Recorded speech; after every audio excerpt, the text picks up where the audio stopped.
So hello student, this is Pavan sir. Welcome to my channel chemistry live. और आज की इस वीडियो में हम करेंगे वेरी इंपॉर्टेंट हाइब्रिडाइजेशन का कंसेप्ट कि किसी भी मॉलिक्यूल, जब आपको मॉलिक्यूल मिल जाता है तो उसके हम हाइब्रिडाइजेशन कैसे फाइंड करेंगे, उसकी ज्योमेट्री कैसे पता चलेगी, उसकी शेप कैसे पता चलेगी, क्या ज्योमेट्री और शेप में फ़र्क होता है या नहीं। तो आज ये सब चीज़ हम यहाँ पर डिस्कस करेंगे। ओके, सो सबसे पहले हम बात करते हैं जो हमारे पास हाइब्रिडाइजेशन होती है वो कौन कौन सी होती है। देखिए, जो हाइब्रिडाइजेशन आपके इसमें है वो है basically sp, sp2, sp3, sp3d, sp3d2 और sp3d3। ठीक है, ये बेसिकली सारी हाइब्रिडाइजेशन है। और अगर हम इसकी ज्योमेट्री की बात करें, तो इसमें जो होता है, इसकी ज्योमेट्री होती है लीनियर, इसकी होती है प्लानर, इसकी होती है टेट्राहेड्रल, इसकी होती है ट्रायगोनल, बाई पिरामिड, ये इंपॉर्टेंट है बहुत। ठीक है, इसकी होती है ऑक्टाहेड्रल और इसकी होती है बेटा पेंटागोनल, बाई पिरामिड। ठीक है, ज़्यादातर ये तीन इंपॉर्टेंट, लेकिन ये तो बहुत ज़्यादा इंपॉर्टेंट है। ठीक है, ये बहुत ज़्यादा इंपॉर्टेंट है। इसमें आपका बेंट रूल आएगा, जिसमें आप एंगल के बारे में समझोगे, बहुत ज़्यादा इंपॉर्टेंट। अगर हम यहाँ पर बात करते हैं इसकी शेप की, तो ध्यान दो, यहाँ पे जो इसकी जो ज्योमेट्री होती है वही क्या होती है, शेप होती है। जो ज्योमेट्री होती है वही बेसिकली क्या होती है, शेप होती है। लेकिन ज्योमेट्री और शेप में फ़र्क आता है कब, जब यहाँ पर आ जाता है आपका लोन पेयर। ओके, क्योंकि जब कभी किसी पे लोन पेयर आ जाता है तो वहाँ पर उसकी जो शेप होती है वो चेंज हो जाता है। ज्योमेट्री पे कोई फ़र्क नहीं पड़ता। ठीक है, ज्योमेट्री पे कोई फ़र्क नहीं पड़ता, लेकिन उसकी शेप में क्या आ जाता है, फ़र्क आ जाता है। ये हम आगे डिस्कस करेंगे कि ज्योमेट्री और शेप में फ़र्क होता है। उससे पहले आपको यहाँ पर मैं एक चीज़ बता दूँ कि जो ज्योमेट्री होती है, ठीक है, जो ज्योमेट्री होती है that is equal to shape if lone pair is zero. यानी अगर वहाँ पर कोई भी लोन पेयर नहीं है, किसी मॉलिक्यूल में लोन पेयर नहीं है, तो उसकी ज्योमेट्री उसकी क्या होगी, शेप होगी। लेकिन अगर ज्योमेट्री जो होती है वो शेप के बराबर नहीं होती अगर लोन पेयर ज़ीरो नहीं है। ठीक है, लोन पेयर ज़ीरो नहीं है, यानी एक लोन पेयर है, दो लोन पेयर है, तो यहाँ पर ज्योमेट्री शेप के बराबर नहीं होगी। ठीक है, तो पहले तो ये आपको याद होना चाहिए। प्लस मैं यहाँ पर इनके बॉन्ड एंगल भी लिख रहा हूँ, जो इनके बॉन्ड एंगल है, जो बहुत ज़्यादा ज़रूरी, आगे आएगा। बॉन्ड लेंथ रिएक्टिविटी पर डिपेंड करेगा। इसका होता है 180 डिग्री, इसका होता है 120 डिग्री, इसका होता है 109 डिग्री 5 मिनट, इसका होता है 120 डिग्री एंड 90 डिग्री, इसका होता है बेटा 90 डिग्री और इसका होता है 72 डिग्री। ठीक है, तो यहाँ तक पहले आप नोट कर लो।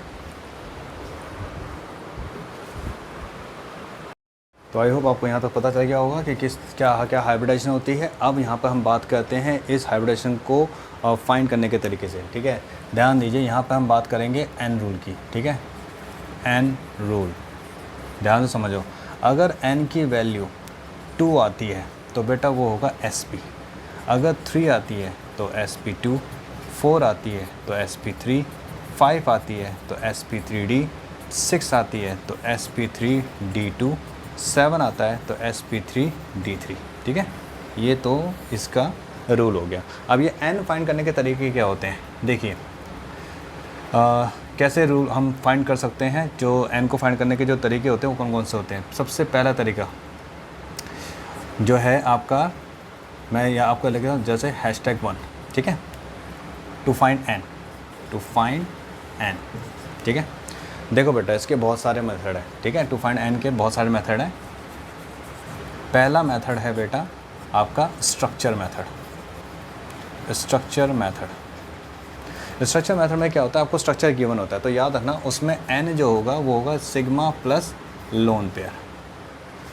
ठीक है, या आप कह सकते हो जो यहाँ पे जो n होगा वो क्या होगा, bond pair plus lone pair. ठीक है, bond pair plus lone pair. याद रखें 2 इलेक्ट्रॉन का 1 लोन पेयर काउंट होता है। ठीक है, जैसे मान लो फॉर एग्ज़ाम्पल हम बात करते हैं, जैसे मुझे ऐसा दे दिया। ठीक है, मुझे ऐसा दे दिया, और मुझे ऐसा दे दिया, और मुझे ऐसा दे दिया।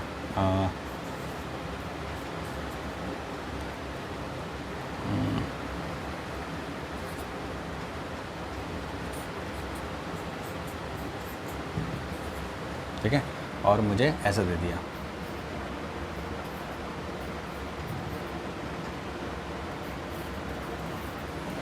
और मुझे ऐसा दे दिया।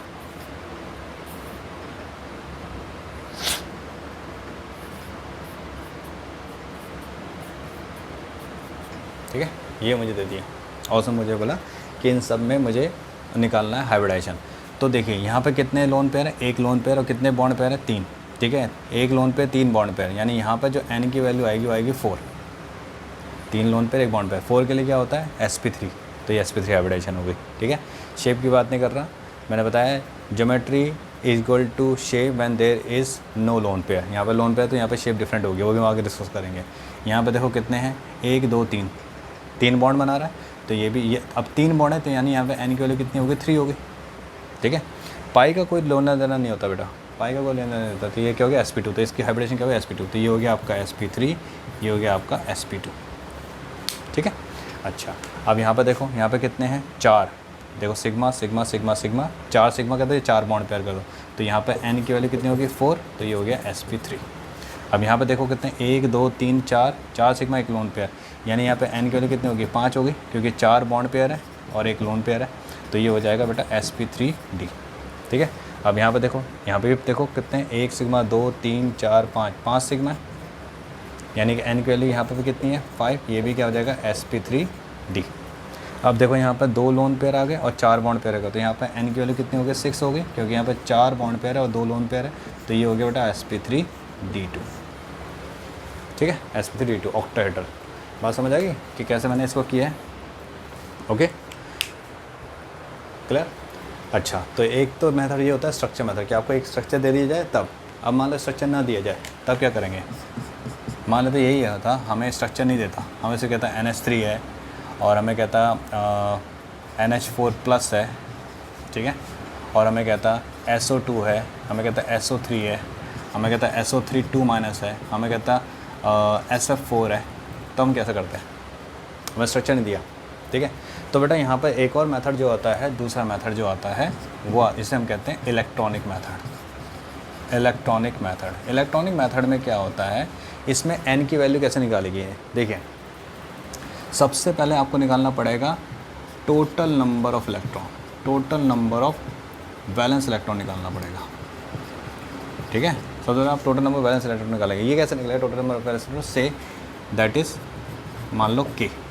ठीक है, वैलेंस इलेक्ट्रॉन को हम डिनोट कर रहे हैं k से, तो k कैसे निकलेगा, याद रखें जो k होता है, ये होता है valence electron of central atom, ठीक है, plus valence electron of surrounding atom. ठीक है, valence electron central atom plus valence electron surrounding atom, plus minus charge, plus minus charge. ठीक है, प्लस माइनस चार्ज। ओके, यानी कैटायन है तो subtract होगा, एनायन है तो ऐड होगा। दूसरा स्टेप क्या होता है, दूसरा स्टेप क्या होता है, देखो, if this k come out to be 2 to 8 then divide by 2, यानी कि k को डिवाइड बाय 2 करो तो आपको n मिलेगा। और अगर ये k की वैल्यू 9 से 56 आती है तो किससे डिवाइड करेंगे, डिवाइड बाय 8, यानी कि k बाय 8, तो उस केस में आपको n मिलेगा। ठीक है, और अगर मान लो k की वैल्यू 56 और अबव आती है तो डिवाइड बाय 18, किससे डिवाइड करेंगे, 18 से, यानी कि k बाय 18 करेंगे तब हमें n मिलेगा। ओके, फॉर एग्ज़ाम्पल अगर मैं इसी की बात करता हूँ NH3 की, अब NH3 की बात करते हैं, देखो NH3, सबसे पहले हम इसके k की वैल्यू निकालेंगे, तो यहाँ पे n की बैलेंस इलेक्ट्रॉन 5, हाइड्रोजन के 3, 8, क्योंकि कोई चार्ज तो है नहीं। अब 8 आ गया, 8 2 से 8 के बाद डिवाइड बाय 2, तो यहाँ पे n क्या होगा, 8/2 विच इज़ 4, तो ये sp3 आ गया। ठीक है, ऐसे हम बात कर सकते हैं यहाँ पर NH4+, तो देखो k क्या आया, यहाँ आया 5 प्लस चार्ज -1, क्योंकि एक कैटायन आ गया, तो अगेन आया 8, तो अगेन n की वैल्यू क्या आएगी, 8/2 विच इज़ 4। अगला SO2, के की वैल्यू कितनी है, सल्फ़र का बैलेंस इलेक्ट्रॉन होता है 6 और 2 ऑक्सीजन का कितना होता है 6 दूनी 12, कोई चार्ज नहीं है तो 18। अब देखिए 18 में ये जो है 9 से ज़्यादा है तो हम इसको डिवाइड करेंगे 8 से, ठीक है। तो अब जैसे 8 से डिवाइड करेंगे तो आप देखेंगे यहाँ पे आएगा 8 दूनी 16 और एक 2 बच जाएगा, तो जो 2 बचेगा वो आपका क्या होगा, लोन पेयर होगा। तो यहाँ पर आपका बच जाएगा कितना आएगा, 6 12 6 18, 8 दूनी 16, तो यहाँ पर आ जाएगा आपका एन की वैल्यू कितनी आ जाएगी, ध्यान से देखो 12 और यहाँ पे सल्फ़र का 6 होता है और ऑक्सीजन का भी क्या होता है 6, तो 12 6 18, 18 को हमने 8 से डिवाइड कर दिया, 8 दूनी 16 यानी कि 2 और एक लोन पे, यहाँ पे एन की वैल्यू लगभग 3 आई है, ठीक है। ओके, एक्चुअली क्या होता है यहाँ पे जो फ्रैक्शन आता है ना, एन की वैल्यू जो फ्रैक्शंस में वैल्यू आती है वो हमेशा जो नीचे जो बच जाता है आपका रिमाइंडर, वो आपका क्या होता है, लोन पेयर होता है, दैट डिनोट्स लोन पेयर, तो वो एक बॉन्ड में काउंट हो जाता है। ओके, ऐसे आपका SO3 की बात करते हैं तो के कितना आएगा 6, ठीक है, और ये कितना आएगा 18, तो 18 6 24, 24 बटे में 8 कितना आया 3, यानी एन की वैल्यू यहाँ भी क्या है 3 एंड सो, ठीक है। ओके, तो यहाँ पर जब भी आपको करना हो तो आप क्या करो, तो बैलेंस इलेक्ट्रॉन को लो और उसको सब्ट्रैक्ट कर दो, डिवाइड कर दो। अगर टोटल नंबर ऑफ इलेक्ट्रॉन 8 तक आ रहा है 2 से डिवाइड करो, 8 से ज़्यादा आ रहा है 56 से ज़्यादा तो 8 से डिवाइड कर दो, अदरवाइज़ 50 से ज़्यादा है तो 18 से डिवाइड कर दो। तो यहाँ पर हमने देखा कि ये तो बहुत अच्छा मेथड है स्ट्रक्चर, क्योंकि इसमें क्लियर हो जाता है कितने सिग्मा कितने पाई बन रहे हैं।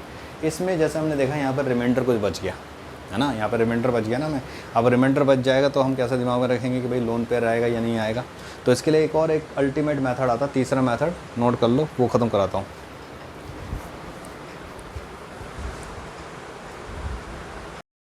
तो अब बात करते हैं हम अल्टीमेट मेथड की, जिसमें जो सारे प्रॉब्लम ख़त्म कर देगा, ठीक है।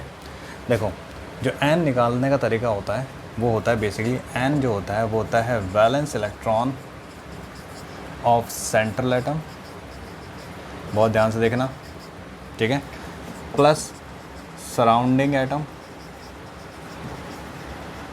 Accept S and O plus minus charge upon में 2। इससे जो भी आएगा वो डायरेक्ट एन की वैल्यू आ जाएगी। अब तो हमने एन निकाला था स्ट्रक्चर से, दूसरा निकाला था इलेक्ट्रॉन से, इलेक्ट्रॉन में हमने डिवाइड किया था, तब हमने फाइंड किया था क्या आएगा एन। पहले हम बैलेंस इलेक्ट्रॉन निकालते थे, फिर उसमें से हम उसको डिवाइड करते थे डिफरेंट नंबर के लिए। अब जैसे इसमें मान लो मुझे दे दिया NH3, तो नाइट्रोजन का बैलेंस इलेक्ट्रॉन कितना होता है, देखो अगर मैं यहाँ पर एन रूल निकालता हूँ, नाइट्रोजन का बैलेंस इलेक्ट्रॉन कितना होता है बेटा, ये होता है 5, सराउंडिंग एटम 3 हाइड्रोजन है, चार्ज तो है नहीं जी, तो ये आ जाएगा 8 बटे में 2 यानी कि 4, यानी sp3 आ गया। अब मान लो आपको दे दिया SF4 बैलेंस इलेक्ट्रॉन, सल्फ़र का बैलेंस इलेक्ट्रॉन 6, सराउंडिंग एटम 4, कोई भी चार्ज नहीं है, डिवाइड बाई 2 तो 5 आ जाएगा sp3d। अब मान लो आपको दे दिया है PF6 नेगेटिव, ठीक है, तो एन रूल क्या आता है, बैलेंस इलेक्ट्रॉन फॉस्फोरस का कितना होता है 5, सराउंडिंग एटम 6 है, ठीक है, एनाइन है तो एक ऐड हो जाएगा अपॉन में 2, तो ये हो गया 12 अपॉन में 2 विच इज़ 6, यानी sp3d2 ऑक्टाहेड्रल। ओके, ऐसे ही मान लो आपको दे दिया XeOF4, ठीक है। अब देखो तो यहाँ पे क्या आएगा, एन रूल के हिसाब से बैलेंस इलेक्ट्रॉन जेरोन का कितना होता है 6, 8, ठीक है।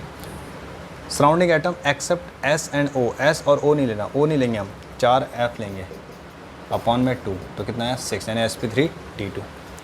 ऐसे ही मान लो आपको यहाँ पे दे दिया BH4 negative, NH4 plus, CO2, SO2, SO3, ठीक है, सबका करते हैं। तो बैलेंस इलेक्ट्रॉन बोरोन कितना 3, सराउंडिंग एटम 4 और एक नेगेटिव, तो एक ऐड हो जाएगा डिवाइड बाई 2, तो ये आ जाएगा 8/2 विच इज़ 4, यानी कि sp3। मैं एन की वैल्यू पहले दिखा चुका हूँ। तो अब यहाँ पे एन निकालेंगे, बैलेंस इलेक्ट्रॉन नाइट्रोजन के 5, सराउंडिंग 4 -1 क्योंकि कैटाइन है, अपॉन में 2, अगेन ये 4 आ जाएगा। अब यहाँ पे देखो बैलेंस इलेक्ट्रॉन कार्बन का 4, सराउंडिंग एटम लेना नहीं है, चार्ज है नहीं, अपॉन में 2 आ गया तो ये आएगा 2, ठीक है। अब यहाँ पर हम देखें एन की वैल्यू, सल्फ़र का बैलेंस इलेक्ट्रॉन 6 और यहाँ आ गया आपका ये तो लेना नहीं है, चार्ज भी नहीं है, अपॉन में 2, तो ये आएगा 3, ठीक है। ऐसे अगर हम यहाँ पर SO3 की बात करते हैं तो बैलेंस इलेक्ट्रॉन सल्फ़र का 6, कुछ भी नहीं है, अपॉन में 2, तो ये भी 3। तो आपने देखा होगा यहाँ पर हम बच गए, उसमें केस में फंस गए थे SO2 वाले में, यहाँ पर हमें कोई दिक्कत ही नहीं है, ठीक है। तो ये बेस्ट रूल है। यही नहीं, अगर SO3 में यहाँ पर आ जाता है, जैसे आपको NO2 नेगेटिव, NO2 प्लस, ठीक है, और दे देगा मान लो SO3 2 नेगेटिव, तो आप कैसे करेंगे? तो N के लिए वही N रूल, 5 सराउंडिंग आइटम कुछ लेना नहीं है, प्लस 1/2 ये आ जाएगा sp2, क्योंकि ये 6 का है, 6/2 3। अब यहाँ पर देखो N कितना है 5, -1 है, वो तो लेना नहीं है, तो अब ये कितना आ जाएगा 4, यानी कि sp, ठीक है। 4/2 2 के लिए sp होता है, 3 के लिए sp2 होता है। अब देखो सल्फ़र का 6 सराउंडिंग लेना नहीं है, 2/2 ये हो गया 4, यानी कि sp3, ठीक है, ओके। तो ये कुछ स्ट्रक्चर्स समझ आ गए होंगे यहाँ तक। तो this is the ultimate rule, इससे आप निकाल सकते हो। अब आगे हम बात करेंगे किस तरह हमें पता चलेगा कि इसमें कितने लोन पेयर है, बॉन्ड पेयर, और लोन पेयर बॉन्ड पेयर की से शेप में क्या फ़र्क आ जाता है, नोट करो।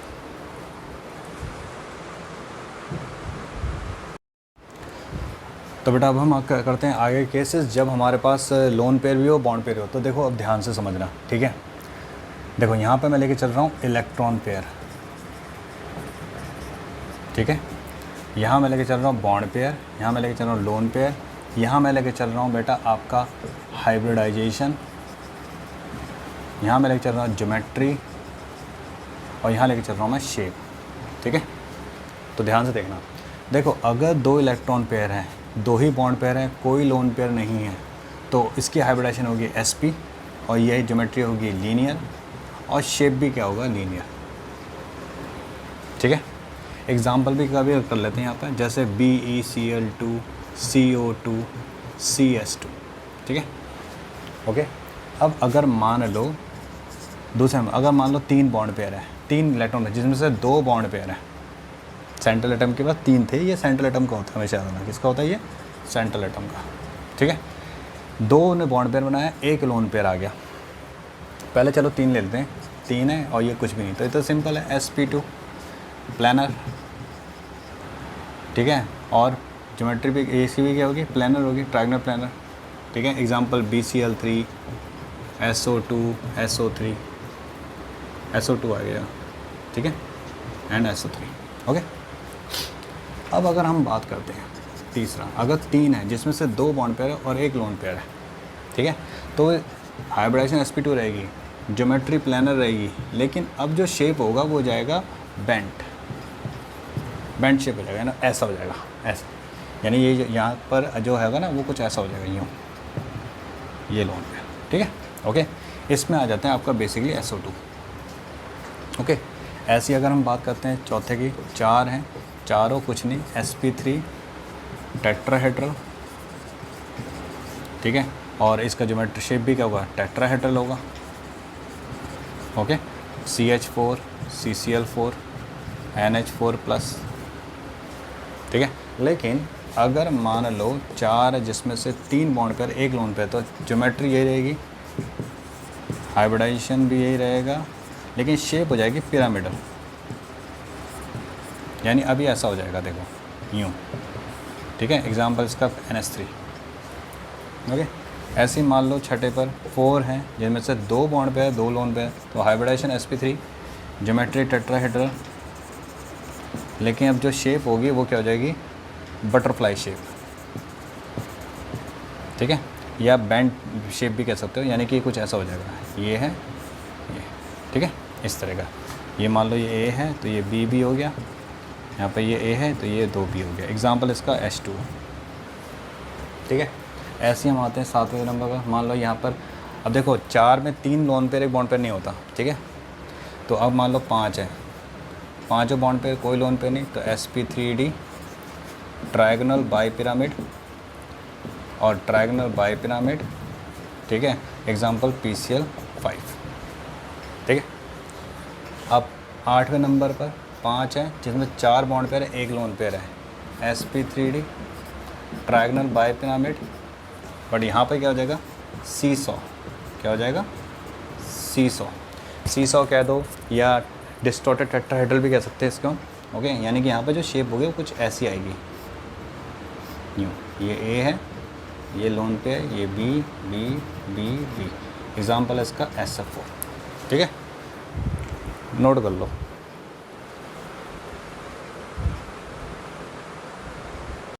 तो कंटिन्यू करते हैं। तो अभी हम जैसे हमने कहा था जब हमारे पास 5 होते हैं तो एक लोन पेयर, अब मान लो 5 ही हमारे पास है 9वें नंबर पर 5 इलेक्ट्रॉन पेयर है। अब इसमें से क्या हुआ है, 5 में से 3 बॉन्ड पेयर हैं और 2 लोन पेयर है। तो हाइब्रिडाइजेशन वही रहेगी sp3d2, ठीक है, sp3d रहेगी और ज्योमेट्री वही रहेगी ट्रायंगल बाइपिरामिड। लेकिन अब जो शेप हो जाएगा यहाँ पर, जो शेप हो जाएगा वो हो जाएगा टी शेप, क्योंकि यहाँ पर जो होता है वो कुछ ऐसा होता है, ठीक है। इस एग्जाम्पल है ClF3, ओके। ऐसे 10वें नंबर पर अब 5 हैं जिनमें से 2 बॉन्ड पेयर है, 3 लोन पेयर है। तो हाइब्रिडाइजेशन हो जाएगी sp3d। अब शेप जो हो जाएगा वो हो जाएगा लीनियर, यानी कि इसमें जो हो जाएगा वो कुछ ऐसा हो जाएगा, ठीक है। और ये ऐसे 3 लोन पेयर हो जाएंगे, ठीक है। इसका एग्जांपल है XCF2, ओके।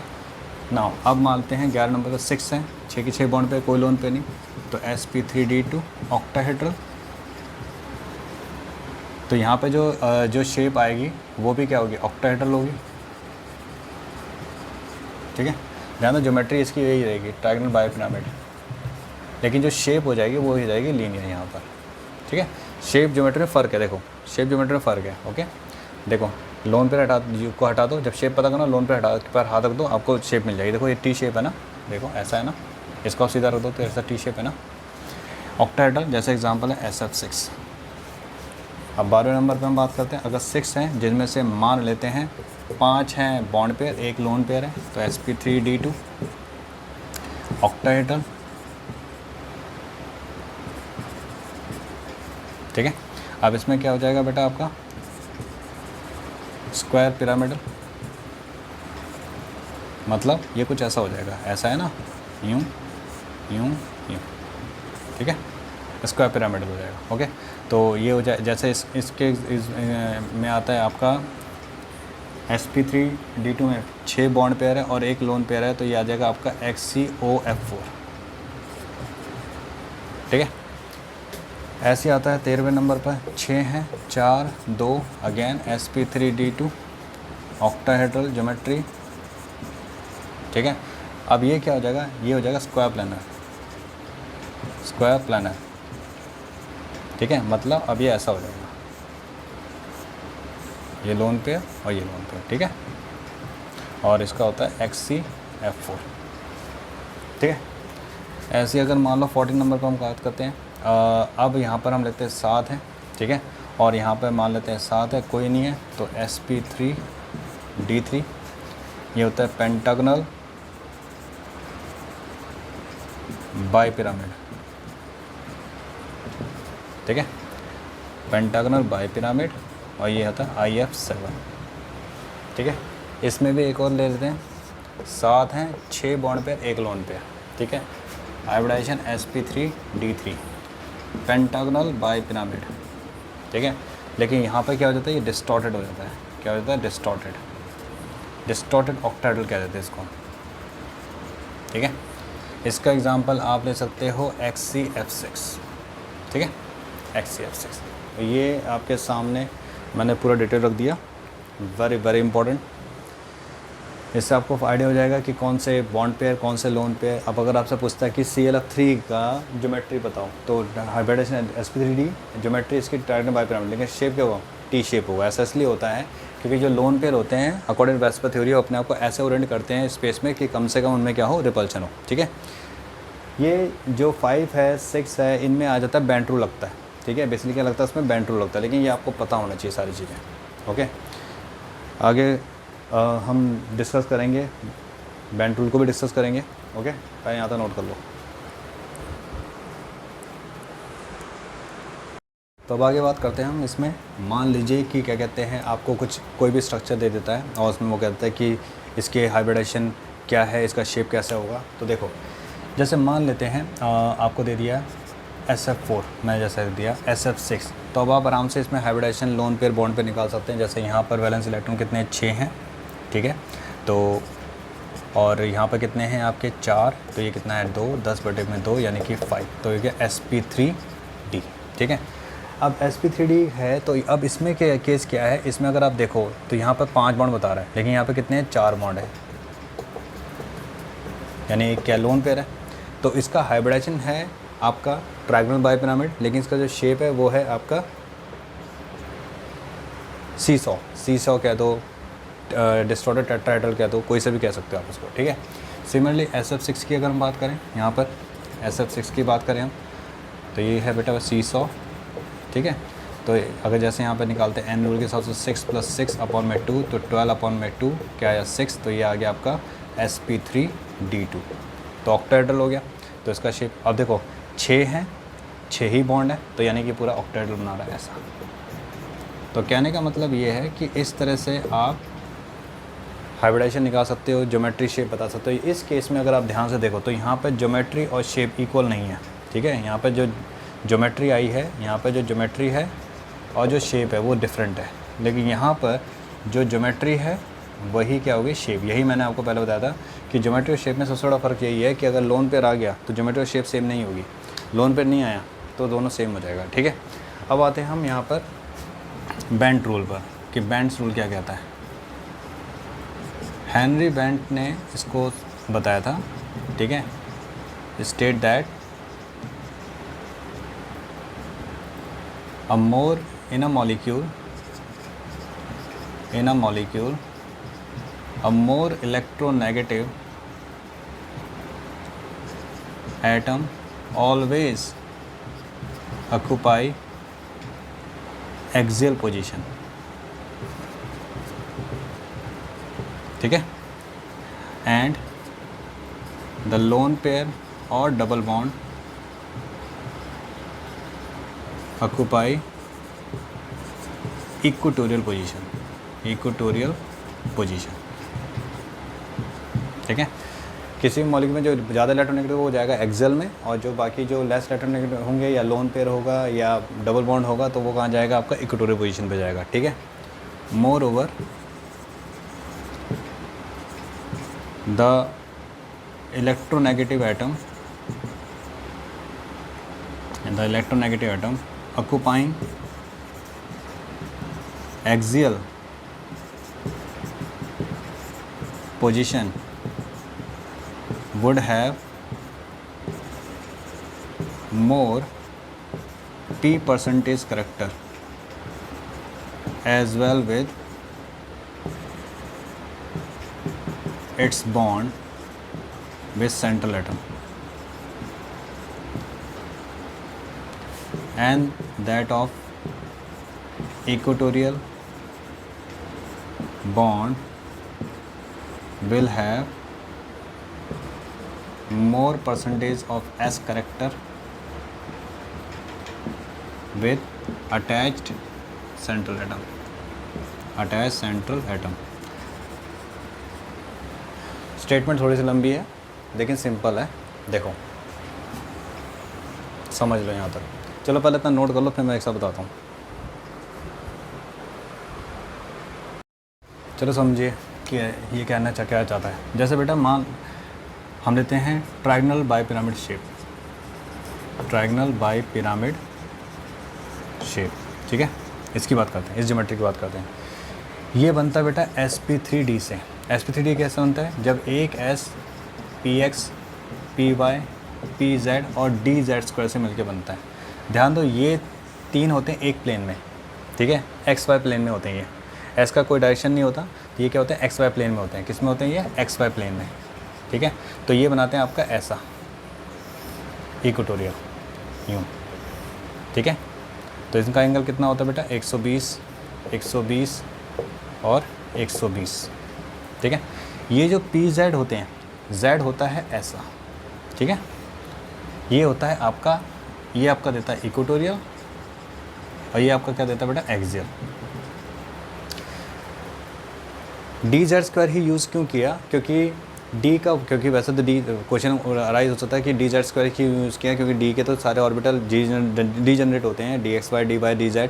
तो ऐसा क्यों किया, ऐसा इसलिए किया क्योंकि pz में जो लोब्स है वो z पर लाई कर रहा है, और d का सिर्फ dz² ही एक ऐसा ऑर्बिटल है जिसमें जो लोब्स होते हैं वो z पर लाई करते हैं, इस वजह से। तो अगर हम यहाँ पर ध्यान से देखें तो ये रहा आपका ये वाला ऑर्बिटल, ठीक है, ये है आपका एक्सियल, ओके। ये आप इसको कह सकते हो PD और ये आपके क्या हैं, sp2 sp2 वाले, ये वाले sp2 sp2 sp2 वाले, ठीक है, ये pd वाले, ओके। तो ये आपके हैं एक्सियल और ये क्या हैं आपके इक्वेटोरियल, क्या है ये आपके इक्वेटोरियल। अब ध्यान से देखो, अगर आप एक्सियल की बात करते हो, देखो एक्सियल में अगर आप ध्यान दो तो इस एक्सियल में एस करेक्टर 0 है, एस है ही नहीं यहाँ पर। कैसे निकालेंगे एस करेक्टर? किसी भी कंपाउंड, किसी भी हाइब्रिडेशन में करेक्टर कैसे निकालते हैं? वो ऑर्बिटल डिवाइड बाय 4 ऑर्बिटल निकाल लो। जैसे फॉर एग्जांपल sp2 में एस का करेक्टर कितना होगा? 1 एस अपॉन में 3 और p ऑर्बिटल, 1 एस और 2 p, तो 1 अपॉन में 3 इंटू में 100 कर लो, 33.3% आ जाएगा। इसी तरह sp की बात करते हैं तो उसमें 50% एस करेक्टर होता है, क्योंकि 1 एस होता है और अपॉन में नीचे 2 ऑर्बिटल, तो इंटू में 100 कर दो तो आपका 50% एस करेक्टर आ जाएगा।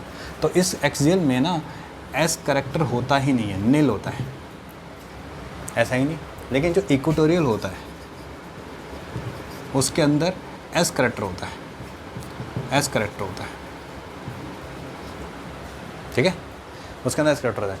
अब दिमाग में रखना, जिसके अंदर एस करेक्टर होगा, यानी कि यहाँ पर पी करेक्टर है बेटा, पी करेक्टर है, ठीक है।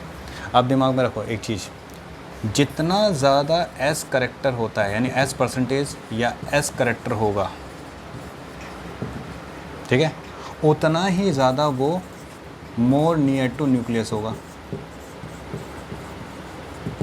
उतना ही ज़्यादा वो इलेक्ट्रोनेगेटिव होगा,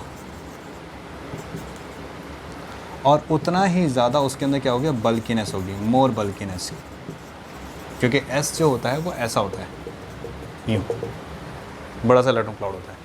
लेकिन अगर मान लो मोर पी परसेंटेज है या मोर पी करेक्टर है, ठीक है, तो उसके अंदर उतना ही ज़्यादा, उतना ही वो न्यूक्लियस से दूर होगा, तो फार फ्रॉम न्यूक्लियस दूर होगा, ठीक है, उतना दूर से होगा न्यूक्लियस से, और उतना ही वो क्या होगा? लेस इलेक्ट्रोनेगेटिव होगा, और उसके अंदर उतनी ही क्या होगी? मोर लॉन्गेटिविटी होगी। देखो फोल्ड को ऐसे खींचोगे, ये देखो लंबा है, ये पूरा एक जगह बल्कीनेस है, यहाँ पे इलेक्ट्रॉन क्लाउड फैल गया, दूर दूर चला गया, ये देखो यहाँ पे एक जगह कंसंट्रेट हो गया, तो यहाँ पे बल्कीनेस ज़्यादा है, यहाँ पे लॉन्गेटिविटी ज़्यादा है, ठीक है। ये चीज़ बहुत ध्यान रखना। तो बैंड रूल ये कहता है कि जब कभी कोई कंपाउंड आप बनाते हो, कोई मॉलिक्यूल शेप बनाते हो, तो उसमें जो इलेक्ट्रोनेगेटिव एटम होगा वो एक्सियल पे जाएगा, और जो क्या कहते हैं लेस इलेक्ट्रोनेगेटिव होगा वो इक्वेटोरियल पे जाएगा। ऐसा इसलिए क्योंकि एक्सियल में एस करेक्टर नहीं होता, पी करेक्टर ज़्यादा होता है, ओके, तो इसलिए वो उस पोजीशन पे जाएगा, और जो क्या कहते हैं लेस इलेक्ट्रोनेगेटिव होते हैं वो किस पे जाते हैं? इक्वेटोरियल पर, क्योंकि लेस इलेक्ट्रोनेगेटिव वालों पे क्या होता है? लोन पेयर होता है, जैसे लोन पेयर आ गया तो वो न्यूक्लियस उसको अपनी तरफ ज़्यादा अच्छी तरह क्या करेगा? खींच लेगा। जैसे फॉर एग्ज़ाम्पल मैंने किया PCl5, तो इसका कैसा शेप होगा? देखो ऐसा, तो ये रहा P, तो Cl Cl Cl Cl Cl, ठीक है, तो यहाँ तो सारे एक जैसे हो गए तो कोई फ़र्क नहीं पड़ा। बट अगर ये होता PF3Cl2 तब क्या होता? ऐसा। तो बेटा देखो इनमें सबसे इलेक्ट्रॉनिक में F है, वो जाएगा एक्सियल पर, बाकी जाएंगे इक्वेटोरियल पर, बट एक F आ गया तो अब उसको यहीं पे आना पड़ेगा, ठीक है। अगर वो होता PF2Cl3 तब क्या होता? ये देखो ये P है, 2 F है, तो ये क्या जाएंगे? एक्सियल पे ही जाएंगे, सिंपल, समझ गए? एक्सियल पे जाएंगे, इलेक्ट्रोनेगेटिव हमेशा कहाँ जाएंगे? एक्सियल पे। और ध्यान रखो जितना ये इलेक्ट्रोनेगेटिव इस पे गए तो यहाँ पर जो यहाँ पर क्या है? P करेक्टर क्या ज़्यादा है, तो ये जो बॉन्ड होगा, ये जो बॉन्ड होगा, ये बॉन्ड, इसमें भी P करेक्टर क्या होगा? ज़्यादा होगा, P परसेंटेज या P करेक्टर क्या होगा? इसमें होगा मोर। और ये जो इक्वेटोरियल है ये, इनमें क्या होगा? S परसेंटेज क्या होगा? मोर। समझ आई बात? यानी कि जिस पोजीशन को ऑक्यूपाई कर रहे हैं, जिस रीजन की वजह से, उस रीजन की वजह से उनके बॉन्ड के अंदर भी वो करेक्टर क्या हो रहा है? बढ़ रहा है। इन्होंने एस ऑक्यूपाई ज़्यादा किया, इक्वेटोरियल ने एस वाले को ऑक्यूपाई किया, तो इनके बॉन्ड में भी एस करेक्टर ज़्यादा होगा। इन्होंने पी वाले को ऑक्यूपाई किया, इनके बॉन्ड में पी करेक्टर क्या होगा? ज़्यादा होगा। अब मैं जैसे आपको बताया था कि जब पी करेक्टर ज़्यादा होता है तो लॉन्गिट्यूडिटी ज़्यादा होती है, इसलिए बॉन्ड क्या होंगे? लंबे होंगे, ठीक है, इसलिए बॉन्ड क्या होंगे? लंबे होंगे। तो यहाँ पर आप एक चीज़ और लिख सकते हो कि, और देखो एक चीज़ और, यहाँ पर ये देखो एस करेक्टर ज़्यादा है तो यहाँ पर रिपल्शन क्या होगा? ज़्यादा होगा, ठीक है। तो एस कैरेक्टर जब ज़्यादा होता है तो रिपल्शन ज़्यादा होता है, और पी कैरेक्टर जब ज़्यादा होता है तो लेंथ ज़्यादा होती है। ठीक है, तो हम यहाँ पे क्या सकते हो कि पी कैरेक्टर ज़्यादा है तो लंबे भी हैं, इसलिए PCl5 में सारे PCl बॉन्ड इक्वल नहीं होते, 2 एक्सियल लंबे होते हैं, और ये क्या कहते हैं आपके इक्वेटोरियल वाले डिफरेंट होते हैं। ठीक है, एंगल भी डिफरेंट होता है। नेक्स्ट, अब जब मान लो आपको कह दिया SF4, अब SF4 है, अगेन यहाँ पर कैसा होगा इसका शेप, ऐसा होगा, ये होना चाहिए, ये S, ये F, ये F, दो तो ये आ गए, अब बाकी दो यहाँ आ गए। तो अब लोन पेयर कहाँ जाएगा, इक्वेटोरियल पर जाएगा। ठीक है, तो कीप इट इन माइंड, जो वैसे स्टेटमेंट लिखाई थी कि जो ट्रायगोनल बाई पिरामिड होता है उसमें जो इलेक्ट्रोनेगेटिव एटम होता है वो एक्सियल पे जाएगा, क्योंकि वहाँ पर पी कैरेक्टर ज़्यादा होता है, और उसके बॉन्ड में भी पी कैरेक्टर की वैल्यू क्या होगी, ज़्यादा होगी, यानी उनकी उस बॉन्ड के अंदर लॉन्गेटिविटी क्या होगी, ज़्यादा होगी। जो लेस इलेक्ट्रोनेगेटिव या लोन पेयर होता है वो इक्वेटोरियल पे जाता है, क्योंकि वहाँ पर एस कैरेक्टर ज़्यादा होता है, न्यूक्लियस के ज़्यादा पास होगा, वहाँ पर जब बल्कीनेस बहुत ज़्यादा होगी, इलेक्ट्रॉन क्लाउड का बल्कीनेस बहुत ज़्यादा होगी। ओके, क्लियर यहाँ तक? चलो यहाँ तक नोट कर लो, फिर एक दो क्वेश्चन और कराता हूँ मैं इससे रिलेटेड। तो अब बात करते हैं इसके एप्लीकेशन की, एक आधा एप्लीकेशन और कर लेते हैं, इसका देख लेते हैं। तो जैसे बेटा कई बार सवाल कैसा आ जाता है, मान लो आपको दे दिया CH2 F2 दे दिया। ठीक है, अब इसने बोल दिया कि CH2 F2 है, इसका पहले तो हम शेप बनाते हैं। जैसे मान लो ये H, ये F, ये H, ये F, और ये एंगल दे दिया, मान लो ये X है, ये Y है, और ये Z है। ठीक है, ये एंगल दे दिया, XYZ क्या है, एंगल है। अब वो कहेगा, जैसे 4 ऑप्शन दे देगा, पहला दे देगा कि XYZ B, XZY C, ZYX या D, X और Z greater than X greater than Y, बस ये दे देगा कि बॉन्ड एंगल के हिसाब से बताओ किसका बॉन्ड एंगल ज़्यादा होगा। ठीक है, तो देखो बेटा, जैसे मैंने आपको बताया, जो इलेक्ट्रोनेगेटिव एटम होता है वो कहाँ पे जाता है, जहाँ पर पी कैरेक्टर ज़्यादा होता है, और जब वो पी जिस उसके अंदर भी पी कैरेक्टर क्या होता है, बहुत ज़्यादा होता है। तो अगर आप देखो यहाँ पर, इसको ज़रा ध्यान से समझना। ठीक है, बहुत अच्छा क्वेश्चन है। अब अगर आप देखो तो ये इलेक्ट्रोनेगेटिव एटम है, ये इलेक्ट्रोनेगेटिव है, और इसमें ये इलेक्ट्रोनेगेटिव है, यानी कि इस बॉन्ड में पी परसेंटेज क्या होगा, बहुत ज़्यादा होगा। यहाँ भी पी परसेंटेज क्या होगा, बहुत ज़्यादा होगा। ठीक है, अब यहाँ पे P ज़्यादा है तो यहाँ पर S परसेंटेज क्या होगा, ज़्यादा होगा, क्योंकि अपोजिट हुआ।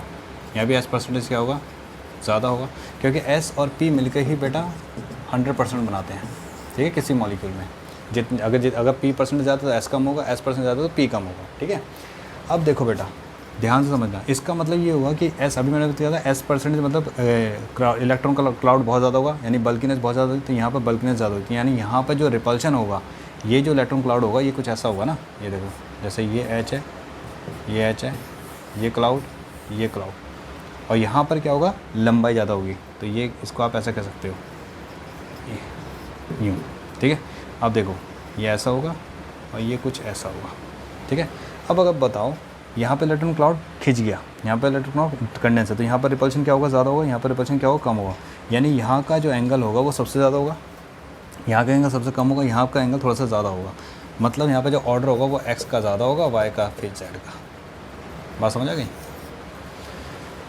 फिर समझ लो, जितना ज़्यादा S कैरेक्टर होता है, क्राउडीनेस ऑफ इलेक्ट्रॉन उतनी ज़्यादा होती है, बल्कीनेस ऑफ इलेक्ट्रॉन उतनी ज़्यादा होती है, साइज़ उतना बल्कि होता है और रिपल्शन उतना ज़्यादा होगा, यानी कि एंगल बहुत ज़्यादा हो जाएगा। ठीक है, ये कैसे पता चला? क्योंकि हमने पढ़ा अभी, क्या कहा था बेंट ने कि जो ज़्यादा इलेक्ट्रोनेगेटिव होता है वो पी कैरेक्टर की तरफ भागता है, यानी कि वो उस जगह जाएगा जहाँ पी कैरेक्टर क्या होगा, ज़्यादा होगा, यानी और उसका जो बॉन्ड होगा सेंट्रल एटम के साथ, उस बॉन्ड में भी पी कैरेक्टर क्या होगा, बहुत ज़्यादा होगा, तब तो स्टेबल हो पाएगा ना।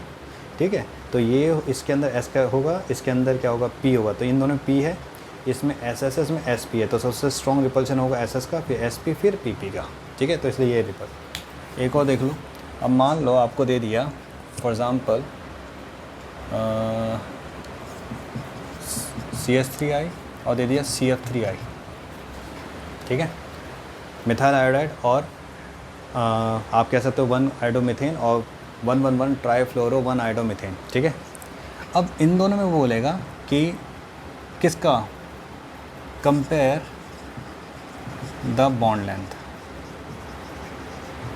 Of C I. जैसे बेटा अगर हम यहाँ पे देखें,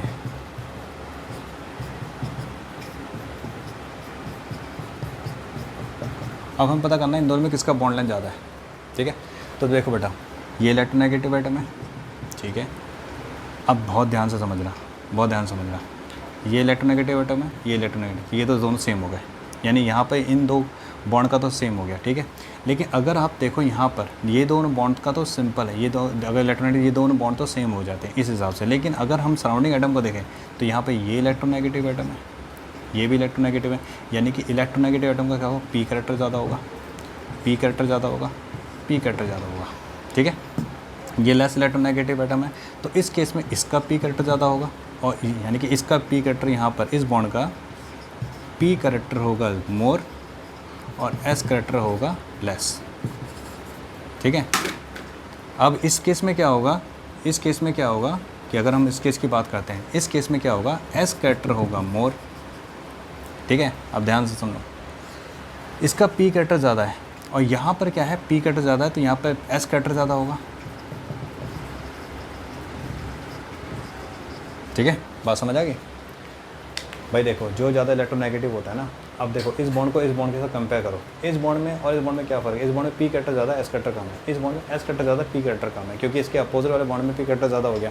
तो अब बताइए इसका मतलब बल्किनेस ज़्यादा हो गई, यानी कि यहाँ पर क्या हो गया, पी परसेंटेज मोर हो गया, यानी कि यहाँ पर लॉन्गिट्यूड बढ़ गई, तो इसका लेंथ ज़्यादा होगा, तो सी आई बॉन्ड लेंथ ज़्यादा होगा because of more P percentage character, ठीक है। सो यहाँ तक रखते हैं, बाकी नेक्स्ट वीडियो, ओके। तब तक के लिए कीप प्रैक्टिसिंग एंड कोई भी डाउट कमेंट में लिखिए, ओके। God bless you.